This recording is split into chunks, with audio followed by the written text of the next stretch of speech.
ask yourself, if I made a mistake, what would that mean? That would mean that I'm not as good as other people. The core belief is I'm not worthy. Is that a story you're telling yourself, or is it true? Well, of course it's not true. Judith Belmont is a psychotherapist, keynote speaker, and best-selling author whose work bridges the gap between clinical psychology and everyday self-help. The quality of your thoughts determine the quality of your life. And a lot of people want to change, but they don't know how to. Let's say they're feeling anxious or they're depressed or they have low self-esteem. No matter how much money you have, it's not going to do much for you unless you think in healthier ways. Someone stuck in deep self-criticism, how do you help them find that inner cheerleader and shift away from this very fixated belief? One of the main things that I would do is Hello, everyone, and welcome to Pause to Elevate with Dr. Kasim Al-Mashat, where we explore mindset, mindfulness, and psychology so you can better understand your mind to transform your life. I am so thrilled to share today's conversation with Judith Belmont, a psychotherapist with more than 40 years of clinical experience. She's also a speaker and best-selling author whose tips and tools books have helped countless people apply cognitive behavioral therapy to real life. Her latest book, 110, yes, friends, 110 CBT tips and tools, is truly a fantastic book. It's actually one of my favorite CBT books. I'll say more about it as we share the conversation. But the book offers practical strategies to work through anxiety, depression, perfectionism, anger, and stress. So join us today if you're ready to dive into the power of mindset, shift from self-criticism to self-compassion, develop emotional fitness, and learn everyday CBT tools for creating lasting change. Thank you. Thank you for having me. Thank you so much for joining us. And I wonder if we can start with, how did this love for cognitive behavioral therapy start for you, where you've dedicated so many years to helping folks, including writing books? Where did this all begin?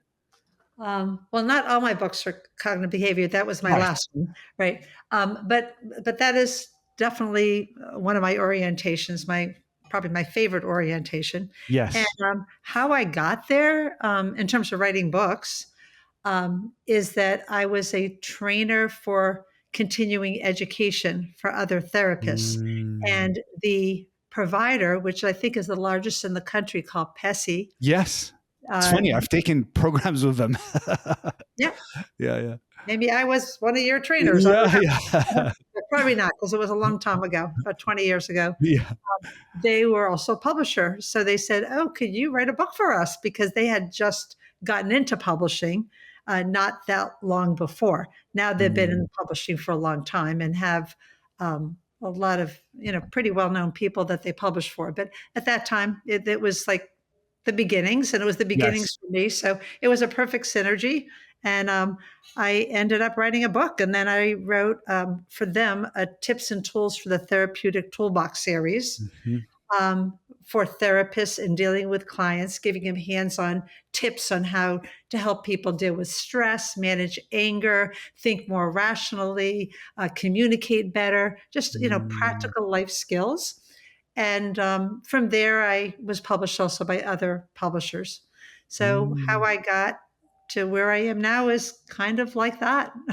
Yes. Or sort of an unexpected path that I didn't actually plan on, but it spoke to my strengths. It's time for a quick little update. A few months ago, 2.5% of you who are watching this content were subscribed to this channel. I'm so grateful to you. You helped us move it to 20%. However, if we do the math, that still leaves us 80% of you have not subscribed. Please help me change that. Go ahead and press that subscribe button. Thank you so much. Let's get back to the content.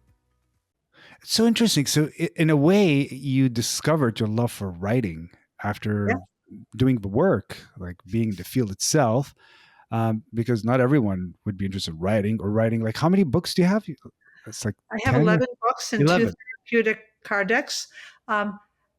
I can't say I love writing that much. It really, like, it's a lot of work, Yeah. and it's isolating. I like talking to people like you. I just love Yeah. conversations. I love my clients. I like to be more of a people person, but I felt like I had a mission, because Mm, actually in Worcester, Massachusetts, that you're familiar with, yeah. because that's where Dr. Kabat-Zinn is at the University of Massachusetts Medical School. Yes. I lived there, and that was one of my first jobs out of graduate school. Ah. I have a master's in clinical psychology. Um, I worked at a youth guidance program for 25 hours a week, and I needed another 15 hours because I Mm, wanted a 40-hour a week. right. And this is in the late 70s, so it was a long time ago. So way before computers. So I looked in the newspaper, and for 15 hours a week, the YWCA in Worcester was looking for a someone with a counseling or clinical psychology degree to teach assertiveness training. And I Uh-huh. have absolutely no idea what assertiveness training was, but it was 15 hours a week. I had 25 hours a week, perfect fit. I You applied for took the it job, on. got it. I learned what assertiveness training was. I couldn't look up on the internet because I had, you have to go to the library to get information back then. Um, and it changed my life. Wow. Like, So it was great to fall into that because I learned how to teach people practical life skills such as yeah. stress management, assertiveness. It was a wonderful opportunity to learn practical skills. And then when I started training for PESI, that was my orientation, and so people are always looking for practical tips. And so when my Right. publisher asked me, could you write a book on the kinds of things you talk about? It's like, yeah, because I've been doing it really for a long That's what, time. yeah. So it turned You out know, like I just felt it's just like most of my life just falling into things. yes. But it's so interesting. There's already a couple of takeaways. One of them is, do something that you love, and then Mhm. opportunities show up. Like you weren't planning to write a book on assertiveness, Yeah. and you were just doing work. But you know what's interesting too, that I really love about that story is you said yes to it, and then you went and figured it out. Do you know what I mean? Like you said yes to the assertiveness training, and like, Right. oh, I guess I got to write something about assertiveness Well, training now. when I said yes to my first book, it's like I have no clue how to write a book. And the internet was just kind of Yeah. happening, and I had this little Apple, and so that was helpful, but um, there was still a lot of it wasn't as easy as it is now, Yeah. believe me. There Yeah. was no chat Totally. GBT type of thing to Oh, help no, you no, out. no, None of no, that kind of stuff. no. You had to go to the library, you had to go to the buy books, you had to Yes. do things the old fashioned way. You know, So I love that. it worked out good. It was a lot of work. Yeah. Um, and now I'm really focused not on writing anymore because I really feel like my last book is like the it is the summary of everything that I've basically taught and learned, and I'm my mission is to get it out there. Yes. There's so many things I want to ask you about that book.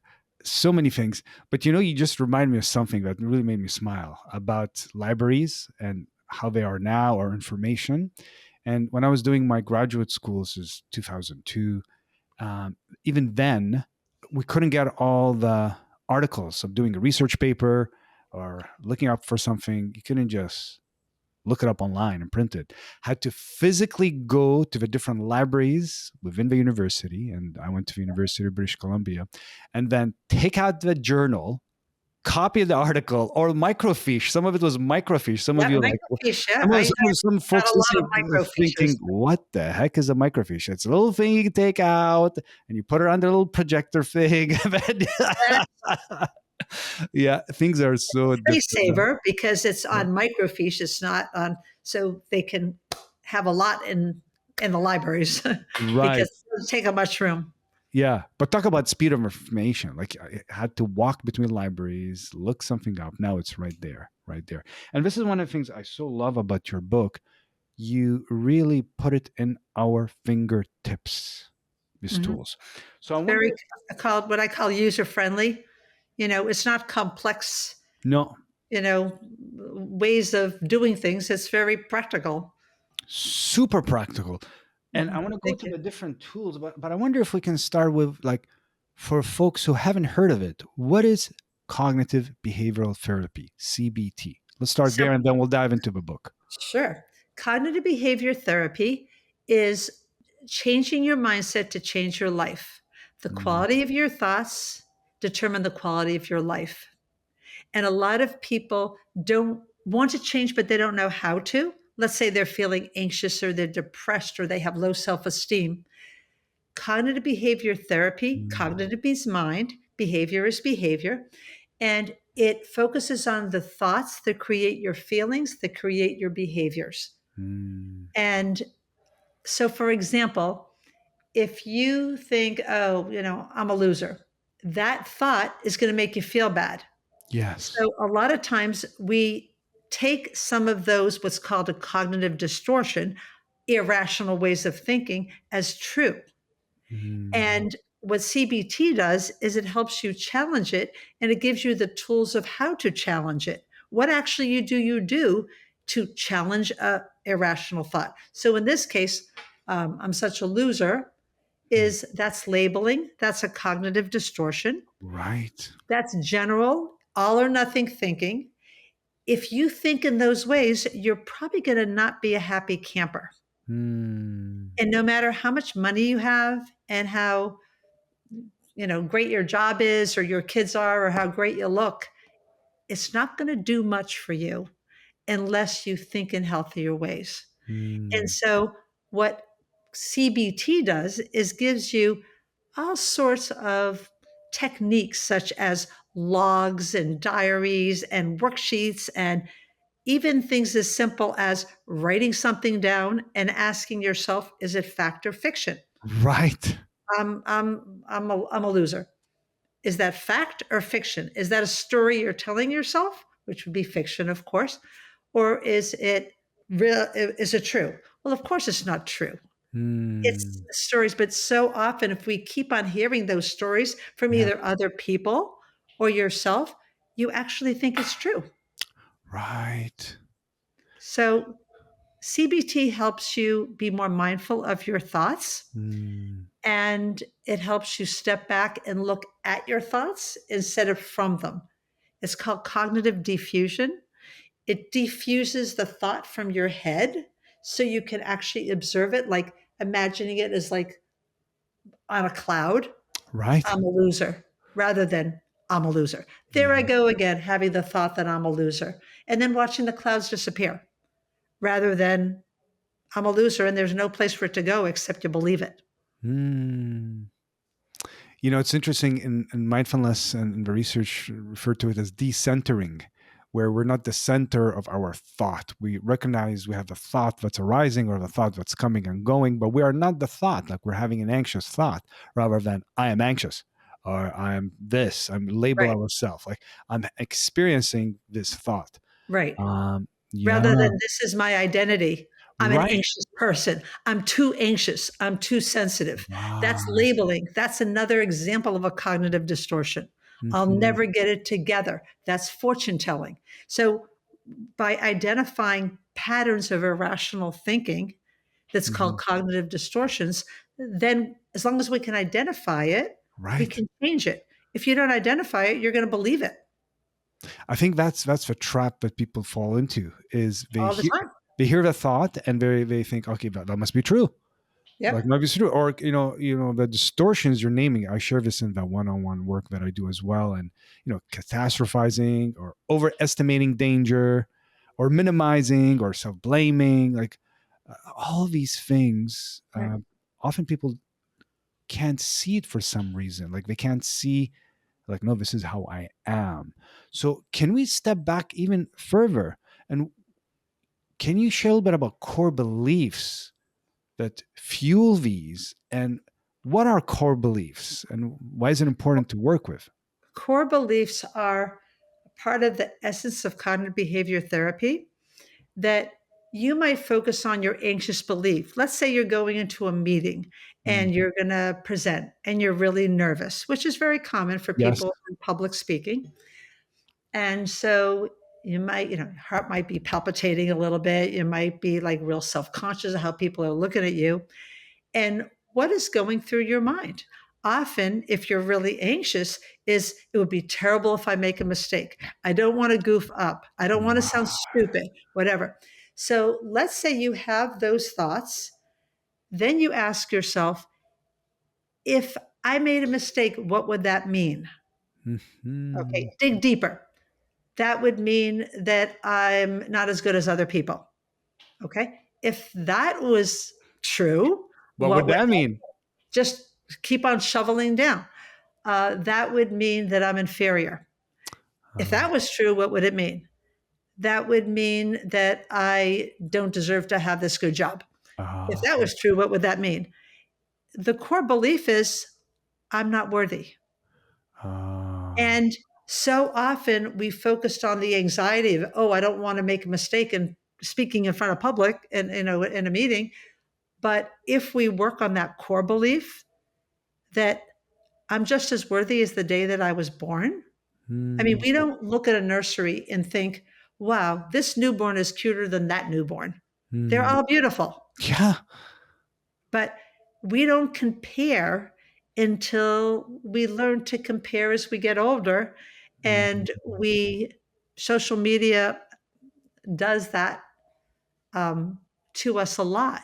It entices us to compare ourselves to these other people that seem like they have the most fabulous lives. Yeah, which is another cognitive distortion, compare and despair, right? Like, Exactly. Comparing. That's another comparing and despairing. I actually like that term. right? It's like, oh, here, I could have been this, or how come someone is, I'm not as good as them, or how as good as I used to be, all of that.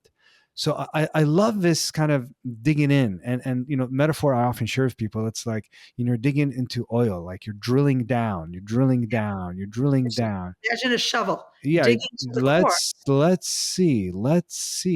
see what's behind it, and Right. and often these are learned. So what have you seen from your experience? Like, some people think, "No, I've had a very good childhood and nothing bad happened, so I can't see myself having bad beliefs." um, it was more likely in my practice to see people who have had difficult childhoods Yeah. and they blame too much on their childhoods Right.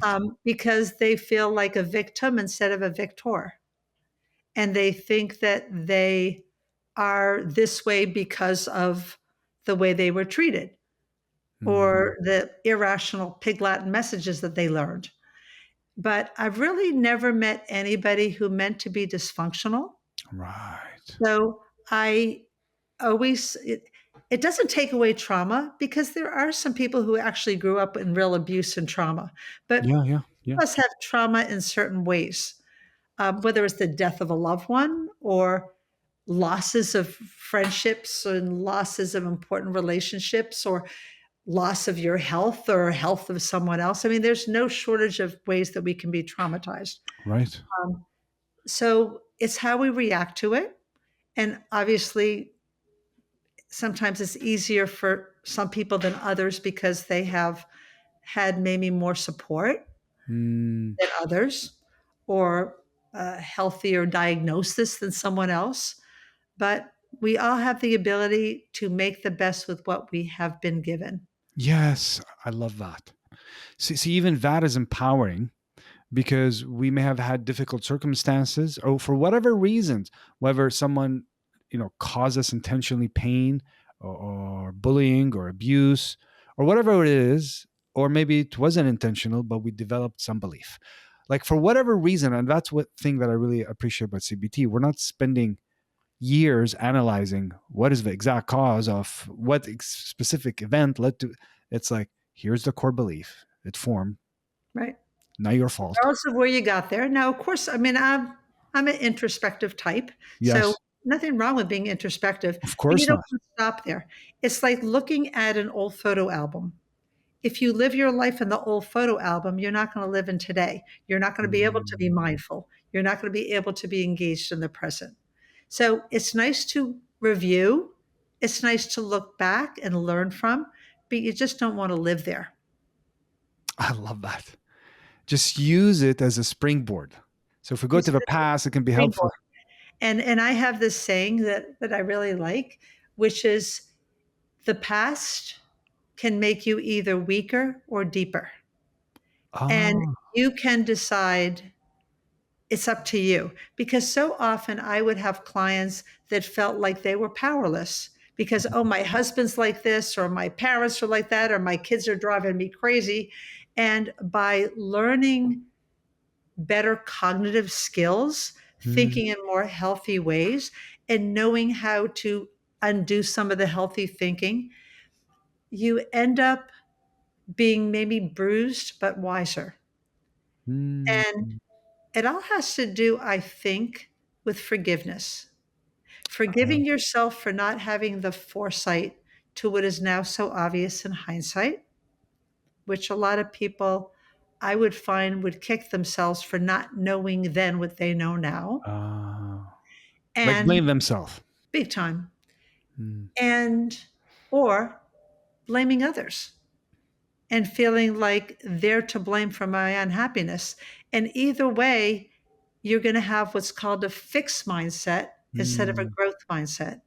A fixed mindset is you're kind of stuck in a certain way of thinking, and a mm, growth mindset is something that you're not focused on how good you are at something, you're focused on your energy level and commitment and your courage mm. and your resiliency. And we all have that. Not everybody is in the top of their class. Right.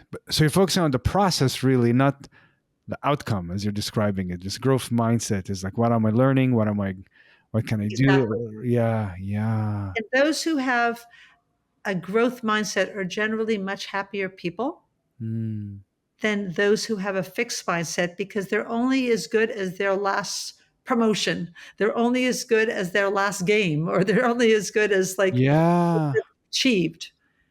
yeah, And it's important to kind of sway away from that. yes, yes. And how about, sometimes people get really stuck and critical thinking, really stuck, and they really believe it. For bullying may have happened. um, heard the messaging over and over.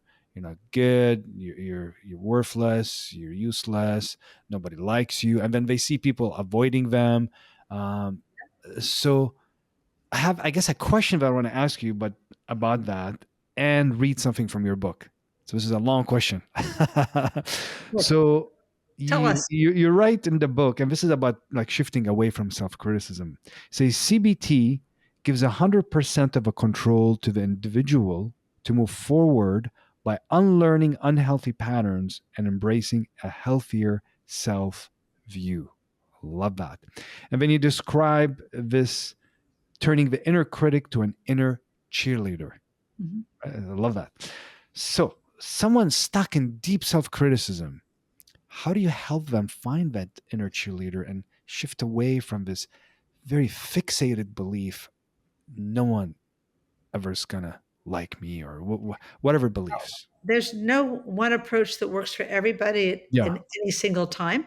But one of the main things that I would do is have them identify what their thoughts are, identify Mm, their distortions, maybe do a cognitive log. I have different things in my books that you can do, and not just my book, any book on CBT.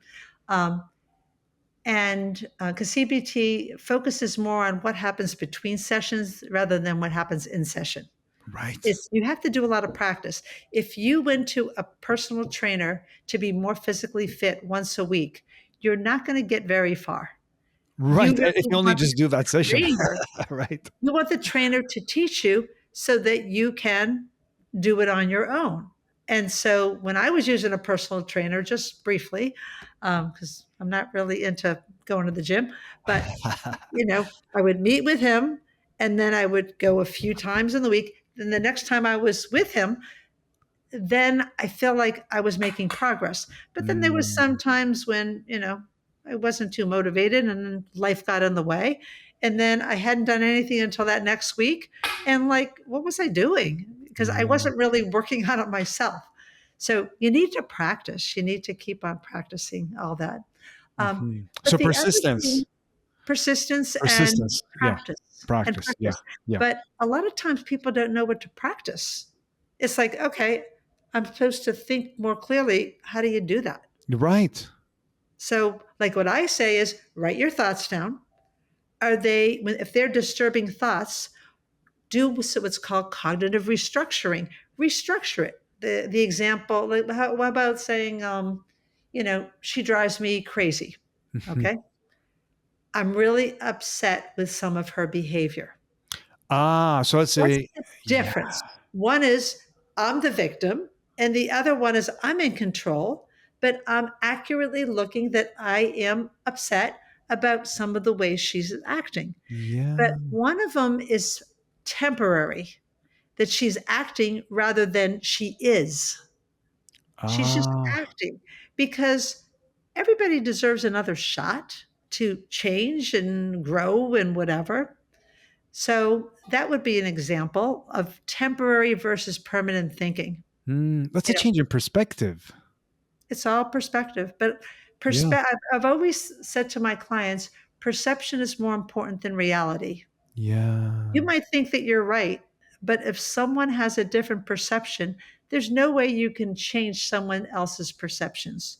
You yeah, can change their reality by punching them in the face or doing something to change the reality, but you can't change people's perceptions. yeah, But a lot of times we try because we think that we're right and they're wrong. But being right is really overrated. yeah. Being kind, but I have a saying, would you rather be kind or would you rather be right? If people Mm, focused on being kind, there would be probably about 1/50th of the arguments in the world yeah. because the definition of an argument is trying to change the other person's mind. That's pretty aggressive. Right. It's like I would feel better when they change. Yeah, That's that's basically, fine. I yeah. mean, And you I can mean, ask for even if it change. is true, like there's a lot of people who are like, wow, it's like the world would be better if they would, act differently or whatever. But, Absolutely. I mean, you but, can wish for a change, but don't hinge on it because then right. who's empowered? See, that is so well said. Exactly. And this is why it's so empowering, this CBT, because it's an inner work. And that's where the control is. Right. So, Absolutely. so, It's all so is about that, self-empowerment. yeah. So is that the inner cheerleader? Can you say a little more about the inner cheerleader? The inner cheerleader tells you not that you're an idiot or you Mm, goofed up or what were you thinking, but that say, good for you for trying. I love you mm. no matter what. Oh, wow. But people don't usually say that to themselves because they think number one is corny and they often don't think they deserve it. So I have an example of uh, like a bill, like let's say a $20 bill. Yeah. Just imagine that I had it. And in live presentations, I would have like a bill, like a $20 bill. Yeah. Um, I would crush it. Yeah. I would give it to other people at the tables. Okay, I still want to use it to go food shopping later, but I don't want you ripping it. But make sure it's intact. Do whatever you want with it. People would step on it. They would uncrease it. They would crush it. They would throw it up in the air. Yeah. And then I would get it back to me and I would open the bill up again. And I said, how much is it worth? And of course, it's worth the same. So it's Oh. a great analogy for so many times we feel creased and crushed and damaged, but Mm, we're all still we all still have that same worth, even though we often don't acknowledge it. And maybe other people don't either. mm. What a beautiful example. Like that's such a visual as you described it. It had like a light bulb moment. Like, yeah, exactly. We may feel dented or, hurt or, like I say, crunched up, but that $20 bill is still worth the same. Like, who we are is still worth the same. That's a really beautiful metaphor. Yeah. Yeah. So this is the inner cheerleader that reminds you of the worth. It's a Reminding that reminder. you're It's a beautiful no matter reminder. what.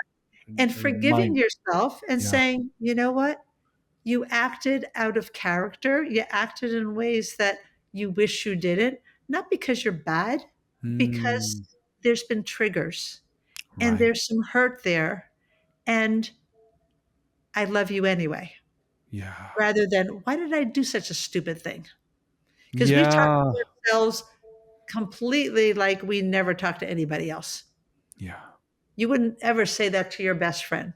And I actually have an exercise in the book, which is Yes, be your best friend. Is that the one? your best Yeah, friend, yeah, yeah, yeah. is that you think of some of the worst things that you say to yourself and think of how you feel.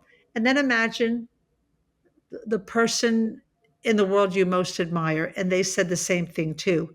Would you say, "You're such a jerk. I can't believe you blew it"? No, you're not going to do that.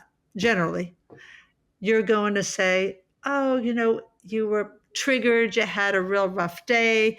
Look at what you've been going through." Mm, So you would be able to have empathy and compassion. But so often we don't have compassion for ourselves. mm, yeah. This helps us see ourselves in a different light, right? Like kind of, hold on, I wouldn't talk to myself in this way. Like I wouldn't talk to a friend. Why would I talk to myself in such a negative way? Like you help people see that. So you named forgiveness, and is this how you help um, clients and readers? Is that how you help them get to forgiveness? Is by doing these exercises, or is there something else that supports folks in arriving to self forgiveness? Because sometimes it's hard to forgive ourselves for Absolutely. mistakes or things. So what helps forgiveness? I had a client once who was in her 30s, and she said, "I had this many failures, and I can't afford one more." Ooh, And I looked at her and I thought, wow, that's a lot. What were they? Expecting a long list? There was two things. But they loomed so larger in life, and she yeah. was a very perfectionistic person. Mm, Everything had to be just so because she didn't feel like she had a plank to walk on. She only had a tightrope. wow. And if she did one little mistake, It's all over. it's all over. Yeah. She couldn't forgive herself. And one of the mistakes is she dropped out of college. And then Mm, actually, I can't even remember the other one. It wasn't such a big one. No bodies in the backyard or anything like that. And through therapy, she learned that she did the best she could with the resources that she had. Because the one thing that I haven't mentioned that I meant to is ask for support. Too many mm, people think asking for support is weak, but it's really a sign of strength. yeah. But a lot of people don't think so Mm, because we all need support. And it's really hard to keep a rational, healthy frame of reference if we don't have validation and support. right. Yeah.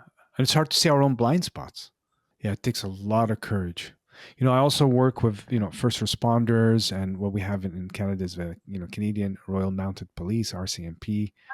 Um, and the courage it takes to do the work. And like, here are these men and women who are like steel. Do you know what I mean? Like the strength, the mindset, and some excel exceptionally in counseling, and some really struggle even arriving at the door to work with the traumas and the challenges. But it is really a powerful transformative tool when people seek support. And Absolutely. I see them like shine even more, like the superhero becomes even a bigger superhero. Do you know what I mean? And there's quite a misconception, I guess, that there's weakness.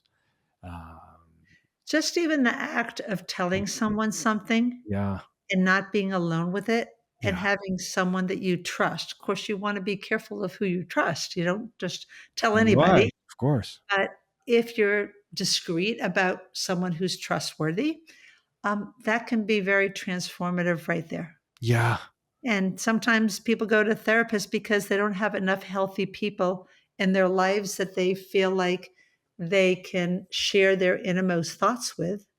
And they need a person who is able to not be judgmental. yeah. Hello, everyone. I just wanted to quickly thank you for stopping by and watching this content. It truly means the world to me that you're interested in creating positive change. I also want to invite you to join our amazing community. I have free events online about mindfulness, mindfulness based stress reduction, laughter, as well as retreats that you can do from the comfort of your own home. And are you ready for this? Self paced program that you can do about mindfulness and stress reduction. So you can join the newsletter below to stay up to date on all these goodies. And if you haven't subscribed, go ahead and press that button. It really helps me to keep this content going and reach out to more guests. Thank you so much again, and may you continue enjoying watching this episode. Yeah. Some people haven't experienced that. That's the thing, some haven't had experience of it. Why would I should go to a stranger and listen to a stranger? And obviously, if someone's listening to this, seek support somewhere in your region, because there's a lot of licensing and all of that. So just find someone in your region, and just giving it a chance, I think, is helpful, because it's like going to a massage therapist, a registered massage therapist, or a physiotherapist. You may click right away. You go, oh, this was amazing, or you're like, but it doesn't mean the approach doesn't work. Just making sure finding the right fit. Right. Yeah, right fit. Yeah. So a couple of things I want to just backtrack a little bit. When you gave such a good example about someone who had a certain thought and they left school, right? It's like they had a thought about themselves and they led to a feeling, led to behavior, right? So it made me think of this, the triad in CBT. So if someone hasn't heard of this triad, and we'll show a little picture of it in a moment, but what is The cognitive? cognitive triad. Yeah, what is the cognitive triad? If you just, Yeah. for someone who hasn't heard it, because it's so helpful and it's so practical. Well, so a lot of times people, like, let's say they have panic or they have anxiety or they have low self esteem, they just sort of don't know what to go with it. It's all like kind of free floating. Yeah. But if they can focus on their thoughts, the thoughts create the feeling. I'm not saying that every feeling has a thought. Sometimes, you just feel good and, the weather's really nice and it just feels good, or you're being mindful, whatever. And then when you feel good, you behave in a healthy way. So Mm, let's go back to the example of speaking up in a meeting. If you have unhealthy thoughts, you're going to be real anxious, and your behavior is going to be either not saying anything unless you really have right. to, or stuttering, or talking in a very weak voice and wavering. So it all is a triad. But let's say you go in there, I'm going to do the best I can. This is just a meeting. I am not going to, presenting to the Congress or anything like that. Right. And, what I have to say is valuable. You're going to feel better and you're going Yeah. to come across better. So it's this cycle. You can't often have one without the other. You can't Right. fake it. You know, when Right. people say fake it till you make it. I don't know if British Columbia has that, but Yeah. fake it till you make it. I hate that.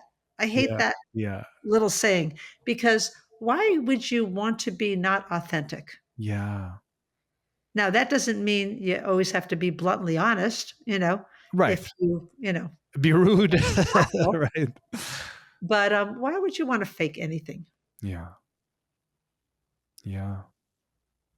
So something, as you're saying this, this is not about let's just be positive. Sometimes people confuse CBT, and you're describing this triad. It's like, oh, I just have to be positive, and we're just gonna kind of sugarcoat everything, and it's all gonna work out, and life is gonna be great, and no, nothing bad is gonna happen. That is actually BS, because bad Well, things do that's happen. that's kind of just silly. Yeah, It, yeah, yeah, because you know what? Some diagnoses are not benign, yeah, and bad things really do happen to good people. yeah, And I'm not a believer in everything works out for the best, because sometimes things go terribly wrong. yeah. You say someone who has been hit by a drunk driver, that was for the best. Was it for the best? When people were, shot and killed or annihilated in Right. different countries for different things, including the Holocaust. Is that for the best? No. Thinking positively Yeah, isn't thinking blindly and That's thinking it. silly. Being positive is knowing that even if things don't turn out, you still can. Can you say more about that? You just nailed something so important. Can you just Well, elaborate a little bit on this? This a is lot of an times important my point. a lot of times my clients would say, "I know I better think positively." Well, no one can really force positive thinking because that's just like an expectation or a pressure. But you can turn out no matter what. So the positive thinking is I can handle what comes my way. Yeah. And I know where to go to get the support I need and the resources I need to move forward in my life. Hmm. And that's positive psychology. That's positive living. Right. Thinking that, oh, everything turns out for the best and everything will be great. That's just silly. Right. No. Yeah. I like to share with clients how it's, very balanced. We're looking at balanced thinking, healthy thinking. This is not like pretend Right. positive, right? Right. This is very balanced. And I love how you said it because that made me think of even like coping statements, which I share with clients as well. Is can we Yes. come up with some statements that recognize something? So I can be anxious or can feel anxious and I can still handle it, as an Mhm. example. Or this is just a feeling, it's normal, but it'll be okay. Like they are balanced thoughts. They're a form of coping statements that people can land on and find it really calming. I mean, I've used it in my life. I find it Yeah. really calming. Well, will this matter a year from now? Will it Yeah. matter 5 years from now? Just think of all the things you get upset about. And, like, do you remember them now? If it happened like 5 years ago? No. Like Yeah. when I was younger, when I was in school and even in college, I usually didn't speak up in class. Yeah. Believe it or not, I was really shy. So I had to Yeah. learn skills that such as I'm talking about to undo some of the tendencies that I had. Hmm. Um, and I'm kind of living proof that you don't always have to be introverted or anxious because I used to be both. Now, we're Yeah. talking about a lot of years ago now. Um, but I think that that has turned into my strength Yes. because I think that's what made me a therapist that I consider myself empathetic Yeah. because I this all wasn't foreign to me. Yes. Because you're human too. Yeah. All right, you're human too. It's so interesting. People get surprised with me as well because I do public speaking, and it's a thing I used to really fear the most. And in Mhm. fact, even in school, when I used to present, like I used to get all sweaty and clampy and Yep. like Mhm. deep sweaty armpits. Do you know what I Yep. mean? Like, and nervous and like turn all like red and like and really exhausted by the end of it. And then Right. I just Takes a realized, toll. totally huge. And then I realized, okay, I just got to keep working on it. We're working on it, learning it, practice, practice, practice. And then learning to, mindfulness has helped me with that too. And when I ask you about that, the mindfulness is recognizing the sensation, be aware of my sensations, my body just getting ready. This is, I give it a new meaning, right? But I have to recognize the sensation. Oh, heartbeat. It's just a heartbeat right now. My breathing has changed. Like recognize it, but attribute it not as a threat. It's just a Or not as a sensation, flaw. not a flaw. Yeah, exactly. To Exactly. be have what I think of mindfulness, I think of non-judgmental awareness Yes. rather than, oh, I shouldn't be so anxious or I shouldn't have my heart be palpitating like this. It's like, okay, this is what I'm noticing. This is what I need to do. These are some skills. And you had mentioned something called coping cards, Yes. coping statements that you might have either on your computer or post-it notes or in the old-fashioned note cards. That's what I used to have way back. I used to have my clients do note cards. And when there's certain situations that cause anxiety or trigger anxiety in people, right? Okay, when I'm speaking in front of other people or I'm asking someone for a date or a request of someone, I need to remember this. I am no less worthy than the day I was born. If they Mm, reject me, it doesn't mean there's anything wrong with me. Maybe they're just busy. Like you have to kind of yes. like remember all this stuff because in the moment, you might feel very unprepared and then very upset. Yes. So it does require preparation. A Like lot of preparation. this is what's so important for listeners to take note of. Like it requires preparation. Doesn't happen. I often share this with my clients in one on one. Is if we do the cognitive triad, we like here it is, thought, feelings, behavior. Okay, now that we see it, it doesn't mean suddenly the pattern will disappear. It's not just going poof. Now Some we know. Now we do the work. Now we got to do the reps. keep on practicing. You can And, practice. Yeah. sometimes, like, let's say you're on a diet and you have a piece of pie and think, Yeah. well, I blew it, so I might as well have three pieces. Well, what's the difference? About 1,000 calories. Sometimes people think, well, I blew it, so I might as well really blow it. Yeah. No, you step back and then you step forward. Right. You don't have to think, okay, I'm a failure. I'll never lose weight. Yeah. Because that's perfectionism again. Like things have to be 100% or I Right. lost. Very, very all or nothing perfectionism. Right. All or nothing thinking is Yeah. very black and white thinking. So I often would have my clients make what I call a therapeutic tool, a self help toolkit.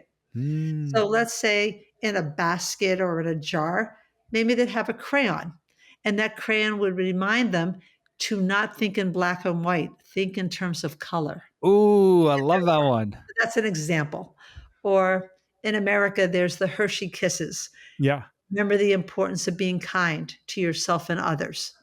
There's actually Hershey Kisses and Hershey Hugs. And this isn't a plug for Hershey. I have Yeah, yeah. no stock in we're not Hershey. we're not affiliated to Hershey's. Right, right. But I love that imagery. Put that in the toolkit. Yes. You have a rubber band, right? Oftentimes we think stress is bad for us. We thrive on stress. That's how people get committed and challenged. Why Yeah. are we doing this today? Are we doing this because we just want to relax? I mean, it's nice, it's pleasant, but I wouldn't say it's relaxing as much as invigorating, Yeah. motivating, Yeah. interesting. And that's what gives life meaning. So Yeah. just think of an elastic band. If an elastic band is stretched too much, it's going to snap. Yeah. Then you have a nervous breakdown. But if it's not enough, you're going to be alienated, disengaged. Mhm. So you just want enough stretch in a rubber band Yes. to embrace stress and manage it without being too much or too little. Because Which stress also is not, people often think of it as bad, but how about getting married? How about having a podcast show? right. How about playing in a sports team or watching a sports team? There's a lot of Yeah. stress and tension, Of but that's course. what gives the spice of life. Yes. So Yeah. that would be another example in the toolkit.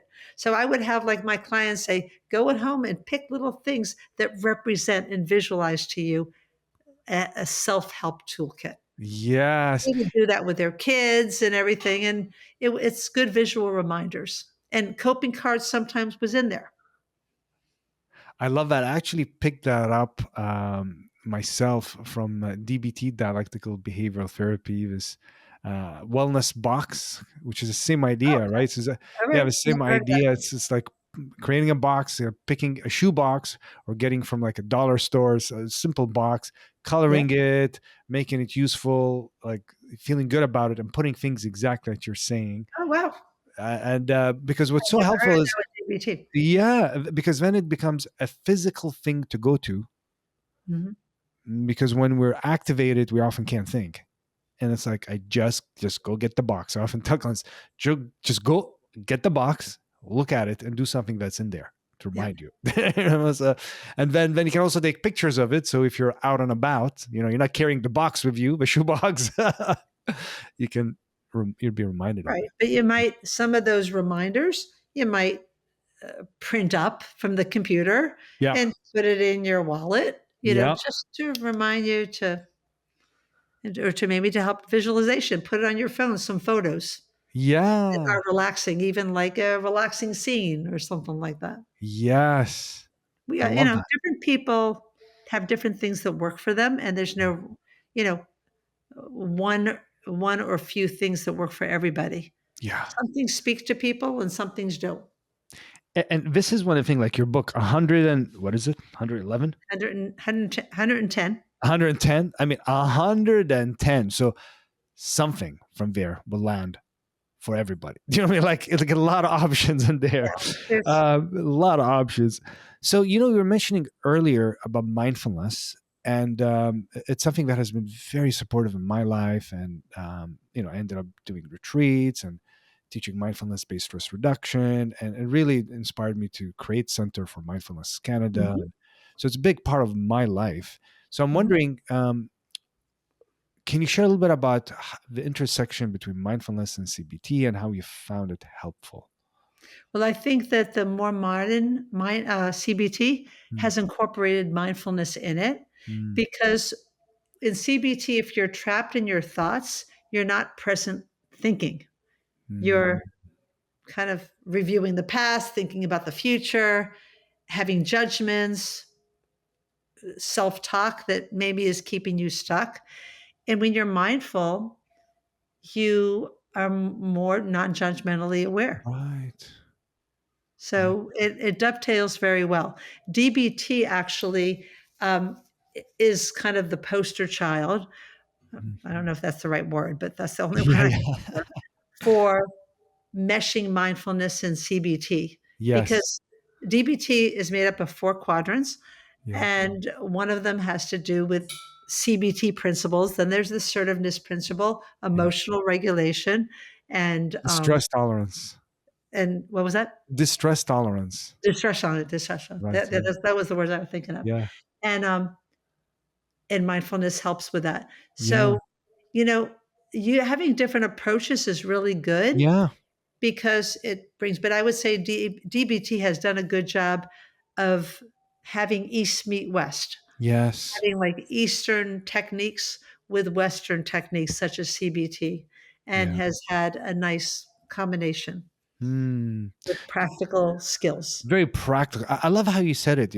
How you describe mindfulness is non-judgmental awareness, and the more we're aware of our thoughts, we're not lost in them, and now we have a little space from our thoughts. We can actually challenge them, right? They're not right up in our nose, right? Like, okay, I can. Okay, here's a thought. Let me work with that thought. So that's really Mhm. helpful.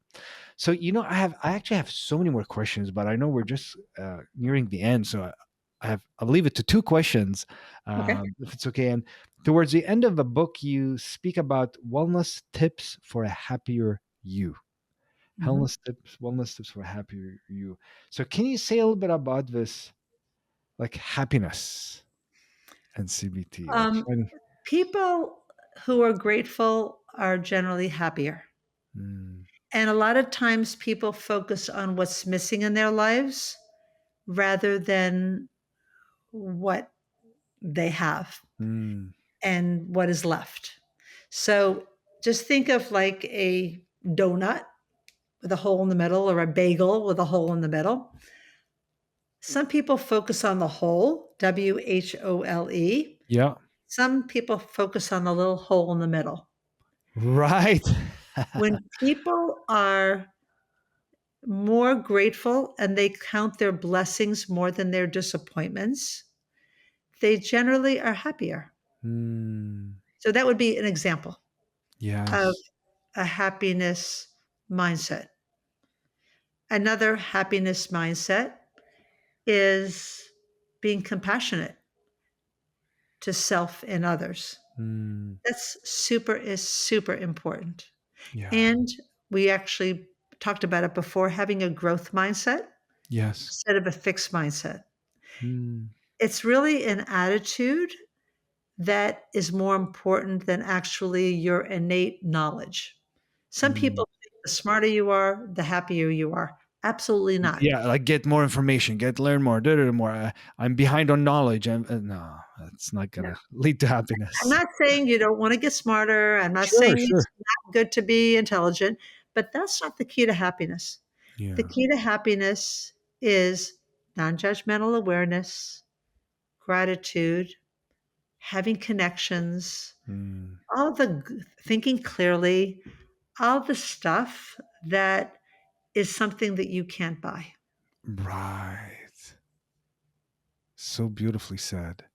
This week I have a puppy, and I'm new to yeah. So learning, training the puppy, and I have a trainer, and there's something that was said by trainer that really stuck with me, and I'm like, wow, this applies to life, which is focus on appreciation of a puppy rather than your expectation of how they should be, Yep. which is kind of shifting towards the gratitude. And I thought, wow, this actually applies to relationships. This applies to, like, instead of focusing on like they should do this and they should be that, expectations, focus like, what do we appreciate? It's like that donut you're describing. Well, you can say Shifting that to to appreciation. parents and their children. A lot of Yeah. parents want to mold their kids and they want them to be, get A's in school and Yeah. otherwise not good enough, or be on the best teams and go to the best colleges. And, that doesn't necessarily ensure happiness. Right. I It does mean, not. people are Right. well meaning, they think it is. Yeah. But if parents focus more on teaching children techniques of how to love themselves Ooh. and love others and be compassionate and Yeah. forgiving and caring, that's really the skills that they need more in life than a high IQ. Now, high Mm. IQ, that's nice too, Yeah. but that's not going to be the be all and the end all. Mm. See, that words of wisdom. May this echo all around, because truly we need more of that. We Mhm. truly do. So thank you for saying it that way. Yeah. This has been so enjoyable. Like, I really feel like we can actually literally go on for hours. Like, there's so many other things I want to ask you about. So, but I know there's something I want to ask you about. The name of the podcast is called Pause to Elevate. Pause to Elevate. I So think what is that's a great name. Thank you. Thank you so I much. think it's a great name. I really appreciate it. So, what does pause to elevate mean to you? I think pause to elevate is in, it kind of like encapsulate what we've been talking about, Yeah. is to be mindful, to not just be thinking in your head about the past or the present, I mean the past or the future, but taking a pause, having a reset in your life, and Mm. it elevates you because you are being mindful Yeah. and you are having a growth mindset Mm. because you're not just being like the hamster on the wheel. Right. You're elevating yourself by that mindfulness and that non judgmental awareness. Mm. And that can give people a lot of hope because a lot of people who have had a lot of scars, they don't have much hope. Yeah. And I love that term. I think that's beautiful. So, good Mm. job. Thank you so much. And thank you for giving so many people hope yourself. Thank you for truly the Thank you. incredible decades of work and so many people that you've impacted. And truly, and I really mean it, this book is one of my top favorite CBT books. Thank I, you. I highly recommend it to everyone because it is so practical. Like, here's a worksheet, here's another worksheet, here's another tool, here's like, it doesn't take, like, it's not a theory thing, but you explain it like, here's what it is, here's how it works. But it's so digestible, so practical. So I highly Thank recommend it. you. I appreciate I it. truly, truly thank you for taking the time and writing it. Well, And I want to thank you for being here. And any final thank you words before for we having me. end? No, I think you're absolutely a fabulous host. Well, I thank you. love talking to you, and I I think that it's you have a fabulous style.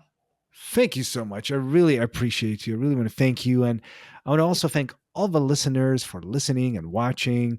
And if you found this useful and helpful, please share this. Send this to a friend, to a Great. colleague, to a neighbor, to whoever it is. Support us in spreading this word, in creating change, in creating healing. And if you've subscribed, thank you so much for doing so. If you haven't, please do so. Thank you so much for watching, everyone. May your moments be filled with ease and may be present in as many of them. Thank you. Thank you so much for watching. And if you enjoyed this content, check out what's coming up next right over here. Thank you.